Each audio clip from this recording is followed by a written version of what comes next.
Gun shop employees have read it. What are some red flags that have caused you to deny a sale of a firearm? Serious. Story 1.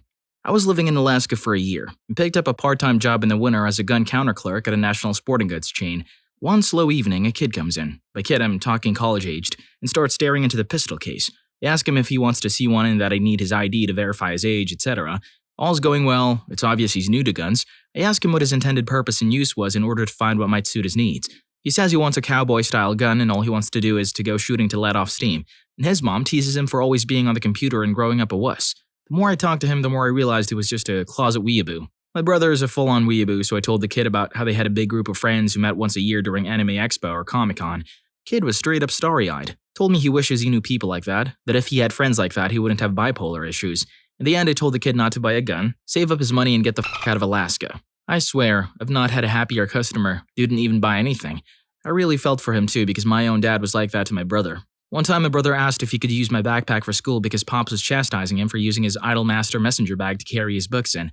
My dad was talking smack, calling it a purse and whatnot. I told him to tell Dad to bugger off, but still gave him my backpack anyway. I no longer live at home, but little bro still does. My brother absolutely hates our dad, even though they're very similar. Story 2. I used to work in a large outdoor retailer. I had a man come in for a gun that refused to give me his ID. Also didn't want to give me his name, address, date of birth, or any other info. He said he should just be able to answer the questions in the background check and that should be all I needed. Sale denied. It sounds like he passed some kind of test. Story 3. This is when I was pretty new and just a lowly counter person. This pumped-up dill hole comes in, glances in a case, and points out a Kimber. For those who don't know, these are rather expensive pistols. This one was in the $2,500 range. Says he wants it. This is a straw purchase behavior, so I was on watch for strange behavior from him immediately. Upon pulling the gun from the case, I see the tag has been marked. We had a secret way of marking tags of guns someone has looked at if they demonstrate behavior that indicates they may send someone in for a straw purchase. I go to the back to grab the gun and tell my manager what's up. He starts to try to figure out why it's marked, seeing if we have any notes, while I go out to start the paperwork. I give the guy the spiel. The paperwork needs to be filled out in an extremely precise manner, and he's rolling his eyes at me and making a show of ignoring me, telling me he has his own FFL and knows what he's doing. So he fills out the paperwork and I start looking it over. Mistakes everywhere. He puts USA in the country field, didn't use caps in the state field, scribbled out mistakes without dating and initialing, and checked a box that doesn't need to be checked unless you're an alien. Made him fix all of those things and he kept telling me I'm stupid and don't know what I'm talking about, and he did it perfectly, but begrudgingly fixed the errors. I would have shut him down for being a jerk, but wanted to give my manager time to nail him for a straw purchase instead. Looking over his 4473 again, I notice his middle name is spelled Benjamin. I look at his ID, it shows Benjamin, so I ask him how to spell his middle name and he replies, "Can't you read, witch?" I say that I can read so well, in fact, that I can see his name is spelled differently on his paperwork than his driver's license. He says, "I don't know, I never use my middle name. Give me my ID, I'll fix it even though it doesn't matter." At this point, thankfully, my manager comes out. He's a big dude, probably 6'3" and 260 pounds or so. He starts asking the guy about the gun, trying to determine whether it's a straw purchase. The guy gets defensive and says, "This dumb witch has been trying to tell me she knows better than me since I got here. Now you're interrogating me?" I've been taking his nonsense for the last half hour and had enough, so I flung back, "This from a guy who can't spell his own middle name?" My manager gave me this wide-eyed, "Dude, not helping," look and tried to calm the customer down, but it was too late. The guy reached over the counter like he was going to grab me and said, "You dumb witch." He could immediately say that he went way too far from the look on my manager's face.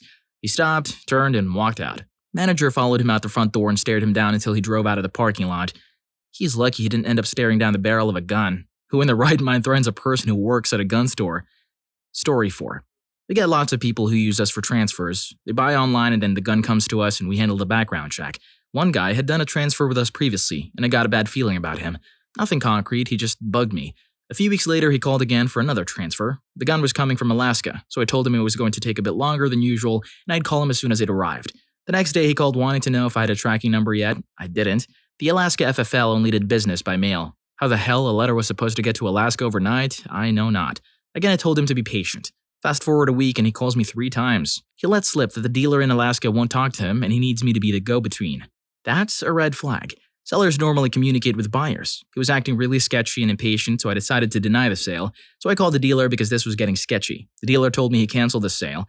Interesting. Never had that happen before. The dealer said, and I'm quoting him here, "That guy is a serial in the making." He'd harassed the dealer several times a day starting on the day he ordered the gun. The dealer said the guy knew the sale was canceled because he told him and refunded his money. That settled it for me. I wasn't interested in handling any transfers for him. When I finally blocked his phone number 2 days after talking to the dealer, I had 35 missed calls from him.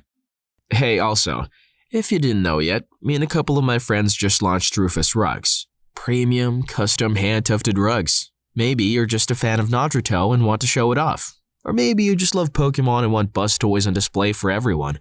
Either way, we can make almost anything. So hit the first link in the description to learn more. Story 5. Former gun shop employee here. An automatic ejection from the store was when the customer asks which kind of firearm is effective for harming people. I personally called the police and a few sketchy buyers. All came through with warrants or issues. My boss didn't take this kind of stuff lightly. We had short team meetings every week to ensure everyone understood what goes on. It was an excellent boss. How is, I want this for home and personal defense, not asking what gun is good for harming or people? Wait, actually, I don't want to put that idea out there. Story 6. Paperwork accuracy is a big issue. It has to be 100%. If your government issue ID doesn't match the info you put in a form and you don't have any of the allowed supporting information, then no gun sales to you. Had one guy come in only with a title to his car. No government issued photo ID. He spouted some BS about sovereign citizens, blah blah. We took his info and blacklisted him on the computer. We didn't want to be associated with those types of folks. We would also ask what the intended use was for and lead them with a certain hunting season. An example would be, okay, why do you need a .22 rifle? Going to hunt some deer? If they would answer yes, no gun. The .22 rifle, while capable of killing a deer, is not allowed in our state's hunting regulations, or any that I know of. Big red flag. We had a protocol that if we got strange customers, like folks asking for one bullet, who seemed like they were just trying to get a gun, making threatening statements, etc., we would make them fill out their section of the 4473 form, photocopy their ID, then deny the sale. This way we could involve law enforcement as needed. If we just told them no, you have nothing else than a bad description and some security camera footage. The one that really sticks out is the guy who, in the course of small talk and feeling out the customer, asked if he could walk out with a gun that day. We told him that if the paperwork was acceptable and the background check came back as a proceed, then he would be able to. He follows up with a, "Good, now I can ice my brat of a wife." We had him do the paperwork, copied his ID, and denied him right there. He was pissed, to say the least. He finally left, we called the cops, and they followed up with a wellness check. Turns out he was just a jerk. Still blacklisted him on the computer. Story 7. Saying stupid stuff, avoiding conversation and eye contact, consulting their partner who they were hiding outside. Yes, we can see you out there. Some get by, though. Husband and wife were looking for new turkey guns before the season. She came in later that week and picked up new hunting gear and shotgun, walked to get a car and ended herself. Lots of bolo phone conversations with other shops. Being near a city kept us on our toes. I tried to copy as many IDs as possible. In New York, you can only handle handguns with a permit, so that reduces a lot of knuckleheads. Saying stupid stuff and avoiding conversation and eye contact? So what you're saying is, regardless of my intentions, I'd never be able to buy a gun. Story 8. I worked in a gun store for about a year and a half. Had a couple guys come in asking for cheap firearms. Okay, no big deal. People are on a budget. Been there. So they give me a price point of about $250. Again, no big deal. They want a handgun, not a revolver. Showed them a used High Point, Canic, a couple of cars, and a couch. They asked me to disassemble them to see the serial numbers. Kinda weird, but figured they just wanted to make sure the guns matched up or something like that. Then I overheard them talking about blacking out the serial number. Asked them why they want to black them out, and if they don't, it's illegal. Say that they wanted untraceable guns. Nope, told them to leave. How come all these places just show them the door and not call the cops? Surely if they try enough stores and fail, they'll eventually succeed, and how come you're halfway through this video and haven't left a like on it and subscribed? Go do it right now. Story 9. Worked at a large outdoor store in the firearms section. Had a customer come in and ask about a precision rifle, chambered in a .338 Lapua. Then while handing him his background paperwork, he asked, "How far can this bullet hit a human-sized target?" He said he was buying it for big game hunting. A little sketchy, I know. I gave him an answer, at least 1,000 yards, but I'll get a definite answer. Walked back to find the manager, who was the only person who can deny a sale, and explained what happened. The manager had him fill out paperwork and get his ID, then deny the sale immediately after. And the kicker was, he used his Chinese passport with a student visa as his ID. Police were called and they took it to the FBI. Story 10. I don't work in a gun shop, but I'm an avid collector and conduct private sales every so often. In my state, there are a couple of modest rules that have to be followed. You can't knowingly transfer to a prohibited person, you can't transfer across state lines, you can't transfer to a minor unless they're a family member, that kind of thing. Due to my state's proximity to Illinois and Chicago, and the relative ease of obtaining a carry license, the carry license has become kind of a stand-in for background checks that private sellers can't do. I ask for a driver's license to show residency, a carry permit to show this person would pass a 4473 background check if I ran one, then have them fill out a bill of sale basically saying, "I promise I'm not a prohibited person." Any legit gun enthusiast can breeze through those requirements. People who get iffy about them set off red flags for me. This one dude super sketched me out, and I took some screen grabs of the conversation. Basically, he was from out of state and tried to cajole me into selling him an AK pattern rifle. After double and triple checking the relevant news, I told him I wasn't comfortable with a private sale, but I'd be more than happy to go to a dealer and pay the transfer fee. It's legal to transfer to an out-of-state buyer if you do it through a dealer. We met at a gun store and it took 10 minutes to do it. He wasn't happy with that. He sent this random gun collection picture, claiming to already own several machine guns. They weren't, so obviously he can't be a prohibited person. Then he tried the, whatever, I'll just buy from someone else move, probably hoping I'd be in a hurry to sell. Never be in a hurry to sell. I bid him on his way. I maintain a no-sketch policy for sales. There's always another buyer out there who criticizes you about basic covering. A week later, the rifle was sold to a completely normal dude with a valid permit who lived in the next county over. I think the guy was just an idiot, not a criminal straw buyer or an aspiring mass shooter, but when someone argues with you about the law and tries to pressure you into a sale, that's a red flag. Story 11. A sketchy bloke comes in and wants to look at lever-action shotguns. Before this thing even left my hands, he's smashing the lever as hard as fast as he can. I asked him not to do that and had to explain to a grown-ass man why it's not okay to roughly handle a brand new anything that you haven't bought. He's got one of those 5-year-old kids. He keeps interrupting us talking because he wanted to hold the gun. I turned my back to double-check the price, and when I turned around, I'm looking down at the barrel of a shotgun the father handed to his kid and heard the click of him dry firing it at me. Ripped it out of the kid's hand and told the dad to get the hell out, and the dad started me because I hurt his kid's hand when I pulled the shotgun away. Having his kid dry fire a shotgun in my face isn't that big of a deal, apparently. Story 12. Here are a few. 1. People saying or wanting several at a time and after questioning, figuring out they were intent on going to the gun show to sell them for way more than purchased for. The common thing was, people would buy a $500 to $700 AR, then take it to a gun show and be able to sell it for $1,200+. This was during the Obama administration. 2. People not knowing what firearm they want but being very general. Example. Customer. I want a 9mm. Me. Okay, any particular brand? Customer. Doesn't matter. Me. Okay, what price range are you in? Customer. Man, I don't care. I just need a gun. 3. People try to buy for a friend but try to say it's a gift. 4. People lying about their information. I'm sure some of the other gun sellers in here can help, but there are so many little things when it comes to dealing with people in the firearm industry. You learn how to read people, what questions to ask, and how to ask them. It's similar to when cops get a hunch and something ends up not being right. Story 13. I work at a small shop on the Ohio River. When I say small, I mean it's the owner, his son, and me.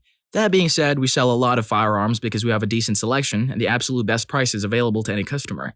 With us being so small, we all see pretty much every gun sale. We will personally refuse to sell to anyone one of the 3 of us finds sketchy at all. If you smell of grass or alcohol, no sale.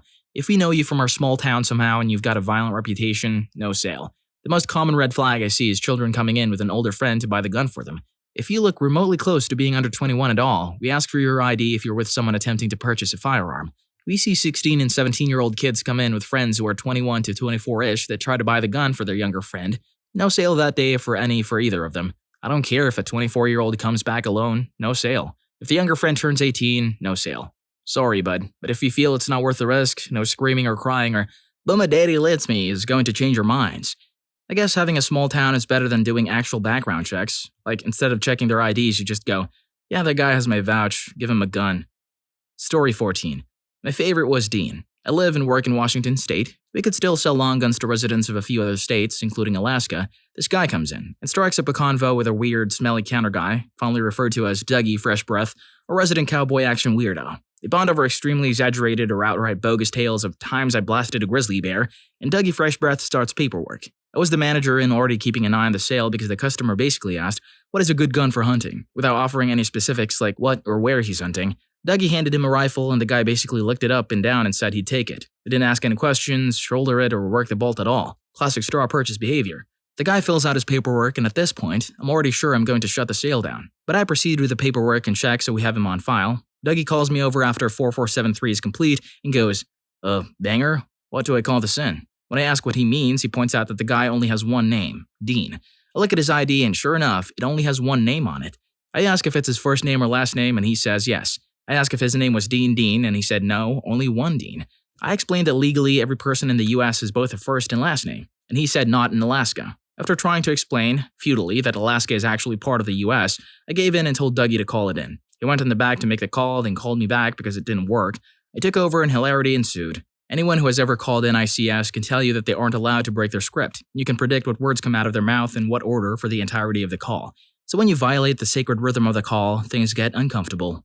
NICS operator. Last name? Me. Dean. D-E-A-N. NICS op. First name?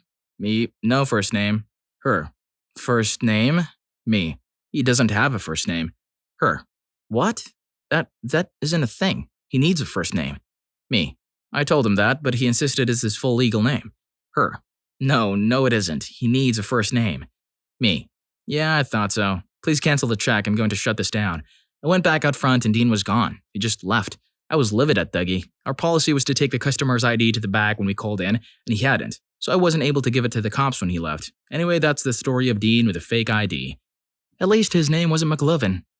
Story 15.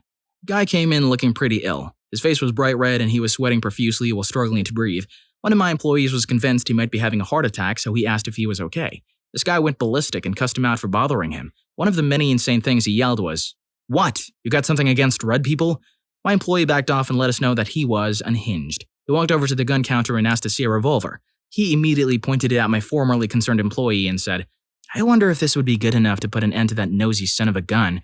We had already been filled in by a plainclothed loss prevention guy who was now following him around after his outburst. When he made that threat, I didn't bother asking him to put the gun down. You have to assume the worst, so I took it from him. I couldn't risk giving him any chance to load it in case he was concealing ammunition. You never know. He started screaming that he was going to get a gun and use it on us all. Our loss prevention didn't take kindly to that and attempted to physically restrain him until the police could arrive.